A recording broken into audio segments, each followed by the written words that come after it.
கார்த்திகாவுக்கும் சேரனுக்கும் கல்யாணம் நடக்குமா இல்லையா அப்படின்னு சொல்லிட்டு கமெண்ட்ஸில் சொல்லுங்கள்.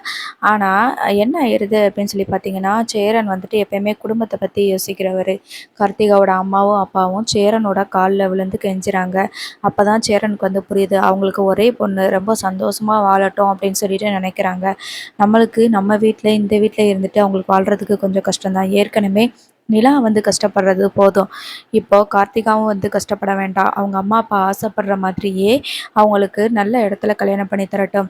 ஏதோ அவள் 5க்கும் 10க்கும் கஷ்டப்படாமல் அவள் நிம்மதியாவது இருக்கட்டும் அப்படின்னு சொல்லிட்டு கார்த்திகாவை என்ன செய்கிறாங்கன்னா, அவங்க அப்பா அம்மா கூட அனுப்பி வச்சிடுறாங்க. நீங்கள் என்ன வேணாலும் சொல்லுங்கள், நான் இந்த வீட்டை விட்டு போகவே மாட்டேன் அப்படின்ற மாதிரி சொல்ல, சேரன் இருந்துட்டு, இல்லைப்பா நான் உன்னை கல்யாணம் பண்ணிக்க முடியாது. நீ உங்கள் அப்பாவும் அம்மா கூடயும் போ.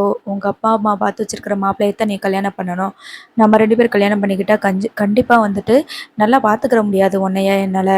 அதனால் உங்கள் அம்மா அப்பா என்றைக்குமே உனக்கு வந்து நல்லது மட்டும் தான் செய்வாங்க. நீ அதனால் அவங்க கூட கிளம்பிப்போ, சந்தோஷமாக வாழ்க்கையை ஆரம்பிச்சுக்கோ, நான் சொல்கிறத கொஞ்சம் கேளு அப்படின்ற மாதிரி சொல்கிறாங்க. கார்த்திகா வந்து சேரன் காலில் விழுந்து கெஞ்சி கதறி அழுறாங்க. இல்லை நான் அந்த வீட்டை விட்டு போகவே மாட்டேன், என்னை கொஞ்சமாவது நீங்கள் நினச்சி பாருங்கள், உங்கள் கூட மட்டும்தான் நான் வாழ்வேன் அப்படின்னு சொல்கிறாங்க. அதுக்கப்புறமா இல்லைப்பா நான் உன்னை கல்யாணம் பண்ணுறதா இல்லை அப்படின்னு சொல்லிட்டு சேரன் வந்து ரூம்குள்ளே போயிடுறாங்க. அதுக்கப்புறமா தான் வேறு வழியே இல்லாமல் கார்த்திகா அவங்க அம்மா கூடயும் அப்பா கூடயும் கிளம்பி போகிறாங்க. எதனால் மாமா வந்து இப்படி சொன்னாங்க, உள்ளே என்ன நடந்துச்சு அப்படின்னு சொல்லிட்டு குழப்பத்தில் இருக்காங்க. சேரன் தான் வேற கல்யாணம் பண்ணலான்னு யோசிக்காரு.